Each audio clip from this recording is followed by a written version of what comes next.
Sharqi Turkistonda egichaqsiz yoki yetim qolgan 5000 bola aniqlandi. Xitoy va Sharqi Turkiston haqida elib borgan tadqiqotlar bilan tonilgan Adrian Zenz oldimizgi kunlarda yig'ilish lagerlarida yuz berayotgan tragediyalar haqida bir tizimlik e'lon qilganligini bildirdi. O ota-onasining biri yoki har ikkalisi yig'ilish lageriga qamalgan 5000 bolaning tizimligini e'lon qilganligini aytdi. Bu haqda bayonot e'lon qilgan Sharqi Turkiston uchur markazining raisi Abdujalil Qarqash bolalarni ota-onasidan mahrum qilgan Xitoyning zulmini qo'llagan Xitoyparast davlatlarga norozilik bildirdi. O bayonotida mundaq dedi: Musulmon bo'lgan g'arb dunyosining bu masaladagi sezgurligini ifodalaydigan bir vaqtda musulmon va qarindosh deb bilgan davlatlarning sukut qilishi bizni qattiq azoplamoqda. O 5000 bolaning va aniqlanmagan 100 minglagan bolaning nima gunohi va Xitoyga norozilik bildirish u yoqda tursin, Xitoyga bir Uyg'ur ayolini qaytarib berishga nima deymiz? Dunyoda insof va odamiylik o'ldimi? Turk dunyosini va rahbarlarini jiddiy insofga va uyg'oq bo'lishiga chaqirman. Türkiye hükümetinin bir Uyg'ur ayolini chegirdan qo'g'lab chiqarganligi oqibat bu ayolning Xitoyga topshirib berilganligi o'ttirg'i chiqdi.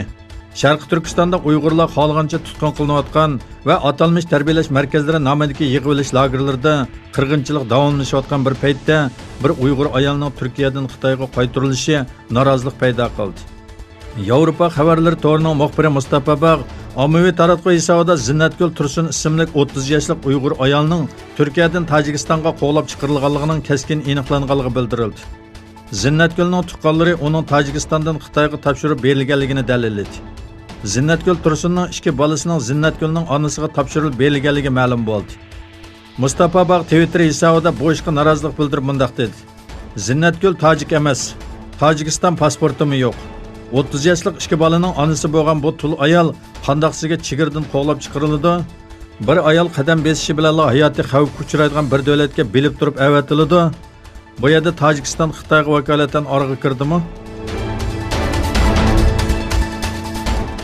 Xitoyga qaytarish qonun loyihasiga qarshi namoyishlar davomlashayotgan Xitoyning Hong Kong alayida ma'mur rayonida saqchilar o'tgan hafta namoyishchilarga maskali kishilar hujum qilgan Yuanlang rayonida yurish faoliyati o'tkazgan shahar aholilariga yosh oqizish bombasi bilan daxl qildi.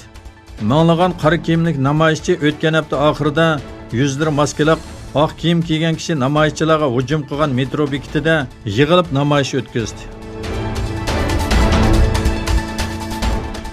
Iranning rasmiy axborot agentligi Farisning bosh shtab boshqaruvchisi bir amaldordan naql qilib bergan xabarda Iranning boshqariladigan bomba siniga elib borganligi, buning mudofaa eksporti doirasida elib berilgan normal bir faoliyat ekanligi aytilgan.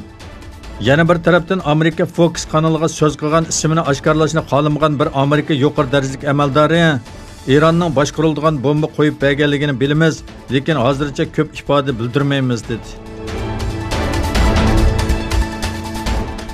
Saudiya Arabiston texi haj vaqti kammay turibla muqaddas ziminlarga haj uchun kelganlar sonining millionga yaqinlashganligini e'lon qildi.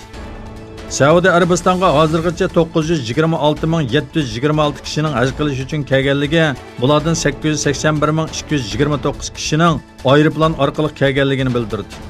Bu yil haj fasli avgust oyining boshlarida boshlanadi.